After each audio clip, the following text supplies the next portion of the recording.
are, established pros that you cannot sleep on. And, Jen, again, like you mentioned, he's kind of taken his time away from the game in instances. I know he entered Let's Make Moves Miami, and I think he got 13 at that. So can't remember. He plays pretty high in the bracket and was maybe a stock or two away from getting a big upset on Akola at that tournament. So definitely, two players you can't sleep on here. And I've watched these two play so many games of Palutena Wolf that I feel like I can write a thesis statement on it. And on this stage in particular, it's going to be really, really fun to see how Jakal just navigates horizontally across the stage with platform extensions and just Wolf's combos in general. So he plays so well on this stage. And obviously, Jen's going to have access to the platform for platform canceling as well as being able to camp in the team as well. 2 invisible moves helps in a matchup like this. So, we'll see how it all shakes down here. If this is not day one Smash Ultimate in New Jersey, I don't know what else is. I mean, like you said, Palutena Wolf. Jen, though, going to be able to find the back air.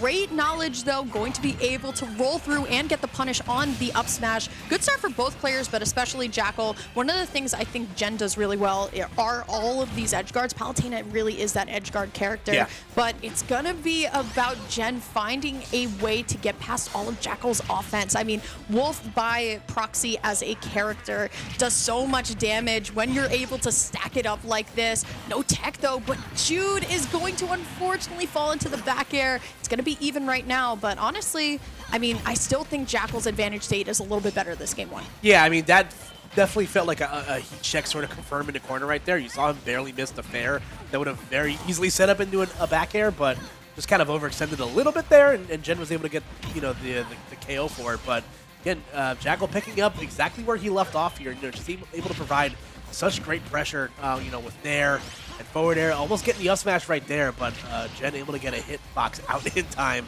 Just going to retreat to the other side of the stage here, and once again, going to be put back in the blender.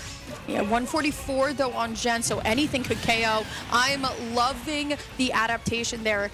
Jen spot dodging to avoid the up smash, but Jakal recognizing that and then jumping over, getting the back air. Great stuff. One thing, though, I do have to call out right now, I'm not seeing Jen get that Palutena pain train, right? The nair, nair, up air, up air. None of these combos are going right into fruition, and I think that's really what is biting Jen right now. Jakal, though, still finding all of these openings and looking fantastic while doing it, but here comes Jen looking for these nairs. Not much else he can do. Yeah, I don't want to speak out of school, but I know Wolf is a fast faller, so I don't know if that necessarily affects the nair trains. But also, in those scenarios, Wolf's nairs is so good and stays out for so long that the risk of getting hit with a trade is not great. That down air is something that Jakal's been working into his repertoire a little bit. I've seen tonight. That move is very, very good and very, very active. So, and there we go, going to catch the roll behind with the back air. I don't even know if he needed a strong hit on that one. Palutena, not necessarily known for her durability. So Jakal, able to get game one there over on Jen. Again, Jakal himself hasn't been feeling a little under the weather. It is the holidays. You've seen a lot of people. Scary. You get sick. It's scary. It's gross. So Jakal, kind of playing, I'd say, his version of the Michael Jordan flu game where, it's like, yeah, I don't feel great, but I'm just going to put up 60. You know what I'm saying? He's also wearing a mask, though, so. Yeah. Yeah, a lot of these back airs, though. Okay. All right, Jen Kazuya. Yeah. This is he could be hovering. Jen said this is something he has been playing with. Obviously, Jen. Might as well. I mean, I'm surprised it didn't happen sooner, truthfully. You know, when you think of if I got Kelvin in my ear. He's like, finally. Going to FD, though. This is scary, right?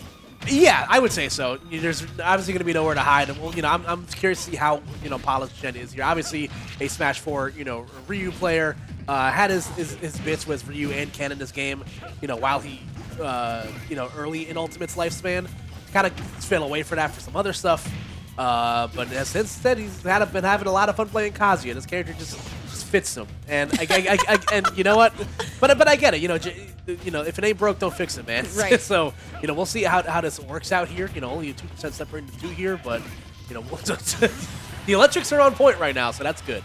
Okay, Jen off stage right now, going to stall with the laser and make it back to stage. Jakal going for the jump read, but it's actually going to fire against him. Jen going to be able to find first stock here, as now it's kind of turned around, right? Now Jakal has to be the one to get these really tight edge guards. Good nair, but great tech by Jen at this point. Okay. Ooh, the single got him.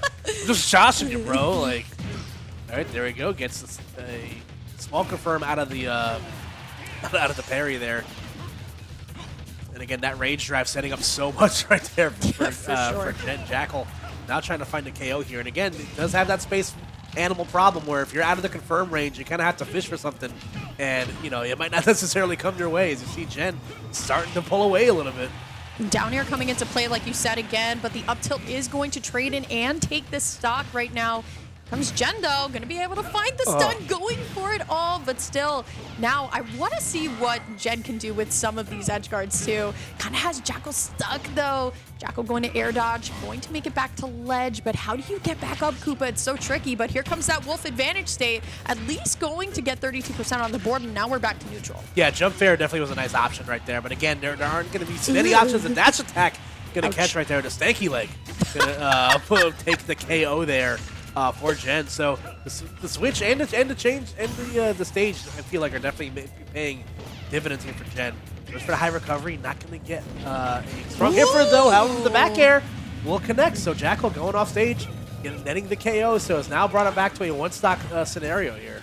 I'm loving the way that Jakal's not afraid. I feel like a lot of people see Kazuya Mishima and they get really scared, but oh my goodness, that one interaction from Jakal was great. But now here comes Jen. Jakal, though, still in advantage. Is Jen going to be able to make it back onto stage right now? But still just kind of feeling each other out still a little bit. Jude, though, going to be able to find the forward throw, going for the advantage, but still, I mean, it's so touch and go with all of these interactions. It's hard to say who's truly in advantage. But here we go. Good air dodge out by Jude. I like that.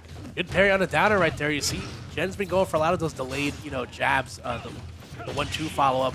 Gets the downer right there. Once again, a move he's been working into his repertoire here. Both players kind of swinging for the fences right now. I mean, we know what happens when Kazuya hits 100, right? Yes. And especially now with this much percent on Jakal, could spell disaster. Great DI, though, going for the laser once again. Jude stuck on the ledge here. Good parry, though. We're trying to find this loose aerial, but we'll take a smash attack instead. We're going to prevent disaster. Jakal going to win 2-0. Got it right in the challenge, though. That was kind of close. Yeah. No, for sure. That was a tight second game there. You saw, and again, I don't know how much Kazuya Jen's actually been playing in like tournament scenarios, but it looked pretty solid. Again, he was got the KO screen right there, and we'll take a look at the hit here. Looks like something must have shifted his hurt box back. Okay, yeah, he looks like he just shifted his hurt box back with the F smash. Yep. And then Jen was unfortunately just out of range for that jab to connect. But again, solid game right there. The Electric Word girlfriends were on point, so.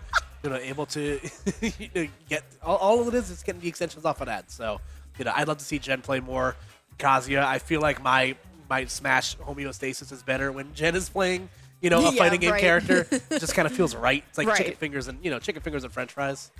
Are you that friend who always orders chicken fingers and fries? No, man. I have a palate. You know what I'm saying? But sometimes I have a palate. I love chicken fingers. Yeah.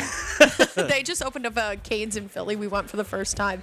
Chicken fingers are great. Yeah, it's true. It's very hard to mess up chicken fingers. Yeah, trust me. It's we'll talk about that. Regardless, though, thank you guys so much for Let us know watching. your favorite place to get chicken fingers. True. Thank you guys so much for watching Fusion. This is Koopa. I'm Lyric. It's me. It's LMBM weekend. I mean, every local this week is